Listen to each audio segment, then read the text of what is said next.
Hello बच्चों, कैसे हैं आप लोग।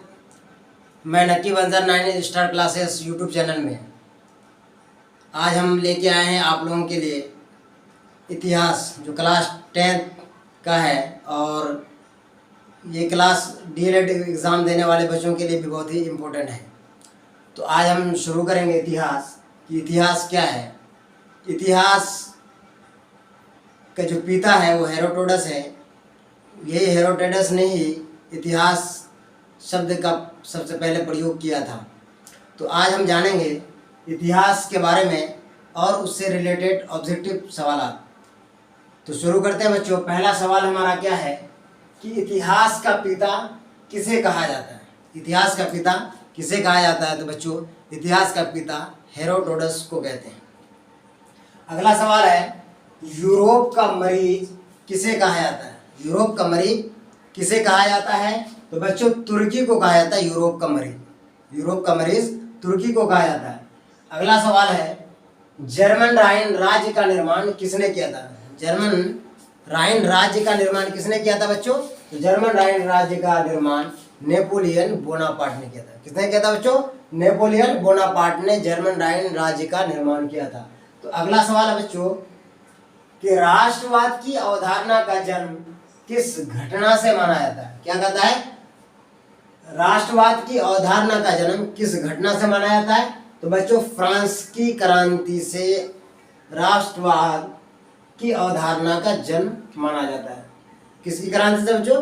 फ्रांस की क्रांति से। क्या है, फ्रांस की क्रांति से राष्ट्रवाद की अवधारणा का जन्म किस घटना से। तो फ्रांस की क्रांति की घटना से माना जाता है।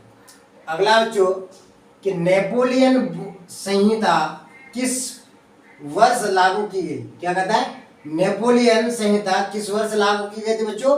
तो नेपोलियन संहिता सन 1804 ईस्वी में लागू की गई थी। कब की गई थी। सन 1804 ईस्वी में लागू की गई थी। अगला सवाल है बच्चों, गैरीबाल्डी पेशे से क्या था। गैरीबाल्डी पेशे से क्या था। तो पेशे से वो नाविक थे। पेशा का मतलब कि उसका कारोबार क्या था, तिजारत क्या था। तो वो नाविक थे और उसका पेशा वो नाविक ही था। किसका, गैरीबाल्डी का। अगला सवाल है बच्चों, इटली तथा जर्मनी वर्तमान में किस महादेश के अंतर आते हैं। इटली तथा जर्मनी वर्तमान में किस महादेश के अंतर्गत आते हैं। तो बच्चों, यूरोप महादेश के अंतर्गत आते हैं। किस महादेश के अंतर्गत आते हैं बच्चों। यूरोप महादेश के अंतर्गत आते हैं। अगला सवाल है बच्चों, फ्रैंकफर्ट की संधि कब हुई। फ्रैंकफर्ट की संधि कब हुई। तो सन 1871 ईस्वी में फ्रैंकफर्ट की संधि हुई थी। सन 1871 ईस्वी में हुई थी। लेकिन ये फ्रैंकफर्ट की संधि किन किन के बीच हुई थी। तो बच्चों, ये याद रखना जरूरी है, फ्रैंकफर्ट की संधि फ्रांस और जर्मनी के बीच हुई थी। किसके बीच हुई थी। फ्रांस और जर्मनी के बीच हुई थी फ्रैंकफर्ट की संधि। अब ये संधि है क्या चीज बच्चों। तो ये संधि का मतलब है कि मिलना। ये दोनों आपस में मिल चुका था। कब, सन 1871 ईस्वी में। तो ये दोनों मिल गया था। फ्रैंकफर्ट की संधि यानी जर्मनी और फ्रांस और जर्मनी के बीच ये दोनों आपस में मिल गया था। अगला सवाल बच्चों, काउंट काबूर को विक्टर इमैनुअल ने किस पद पर नियुक्त किया था। काउंट काबूर को विक्टर इमैनुअल ने किस पद पर नियुक्त किया था। तो बच्चों, उसको प्रधानमंत्री के पद पर नियुक्त किया था। जैसे कि अभी हमारे देश में प्रधानमंत्री कौन है, ये नरेंद्र मोदी जी। इसी तरीके से उसको विक्टर इमैनुअल ने काउंट काबूर को प्रधानमंत्री पद का नियुक्त किया था। अगला सवाल है बच्चों, मेजिनी का संबंध किससे था। मेजिनी का संबंध 10 नंबर में है कि मेजिनी का संबंध किससे था। तो बच्चों, कार्बोनरी से था। उसका संबंध किससे था। कार्बोनरी से उसका संबंध था। कार्बोनरी से उसका संबंध था। अगला सवाल है बच्चों, जॉल्वेरिन एक संस्था थी। क्या है, जॉल्वेरिन एक संस्था थी। तो संस्था किससे रिलेटेड था। तो वो व्यापारियों का, किसका था बच्चों, व्यापारियों की एक संस्था थी। किसकी थी, व्यापारियों की एक संस्था थी। क्या है, जॉल्वेरिन एक संस्था थी व्यापारियों का। ये चीज हमको याद रखना है, व्यापारियों की एक संस्था था। अगला सवाल है बच्चों, रक्त एवं लौह की नीति का अवलंबन किसने किया था? रक्त एवं लौह की नीति का अवलंबन किसने किया था, यानी उसका विरोध किसने किया था? तो उसका विरोध बिस्मार्क ने किया था। किसने किया था बच्चों? उसका विरोध बिस्मार्क ने किया था। तो बच्चों आपको ये पता होगा कि हिस्ट्री के लिए ये बहुत ही इंपॉर्टेंट सवाल है, और भी हम अभी इसी क्लास में और भी कई क्वेश्चन को हम पढ़ाएंगे। तो कहा जाता है कि ये सारे बहुत ही इंपॉर्टेंट सवाल हैं क्लास 10th के बच्चों के लिए। बच्चों इस वीडियो को आप अंत तक जरूर देखेंगे, चूक नहीं करेंगे, अंत तक जरूर देखेंगे। जो भी बच्चे हमारे इस चैनल को सब्सक्राइब नहीं किए वो जरूर सब्सक्राइब करेंगे और लाइक और शेयर करेंगे, और इस वीडियो के अंत तक आप जरूर बने रहेंगे। तो अगला प्रश्न है बच्चों 13 नंबर में, क्या कह रहा है? ओटो को कहाँ का राजा घोषित किया गया था? ओटो को कहाँ का?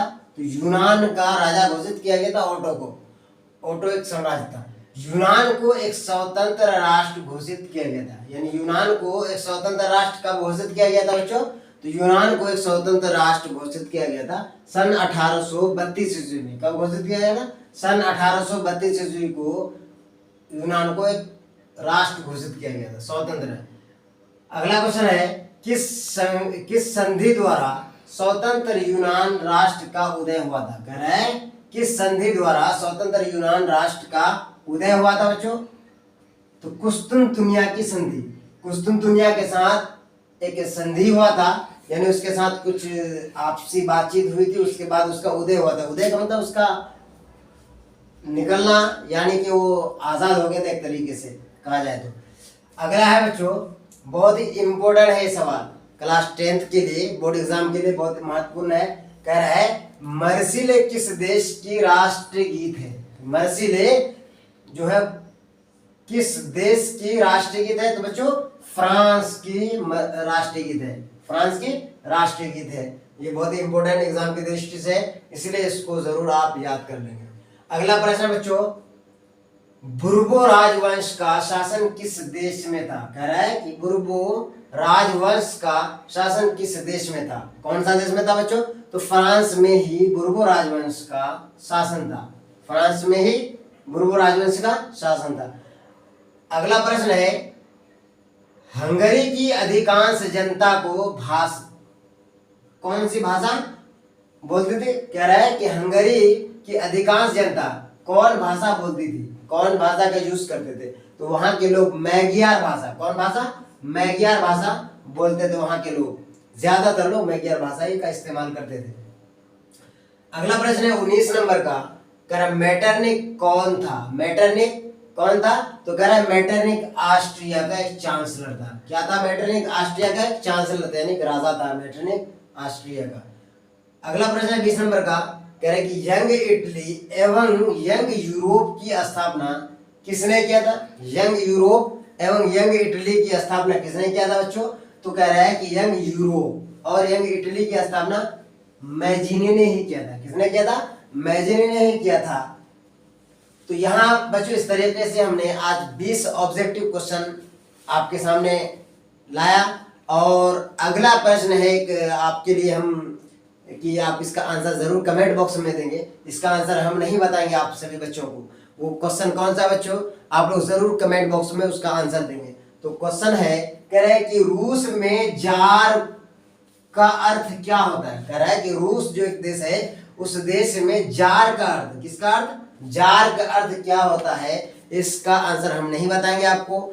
आप लोगों से हमारा इस क्वेश्चन का जवाब का ये इंतजार रहेगा। कमेंट बॉक्स में आप इसका जरूर जवाब देंगे कि रूस में जार का अर्थ क्या है और वो क्या कहते हैं। तो बच्चों इस तरीके से ये वीडियो आपको हम कंप्लीट करते हैं, जो लगभग 10-12 मिनट का है। जो भी है आप इस वीडियो को पूरा देखेंगे, और आखिर में हम यही आपसे गुजारिश करेंगे कि मेरा चैनल को ज़रूर आप सब्सक्राइब करेंगे, लाइक करेंगे, शेयर करेंगे। शुक्रिया, खुदा हाफिज़।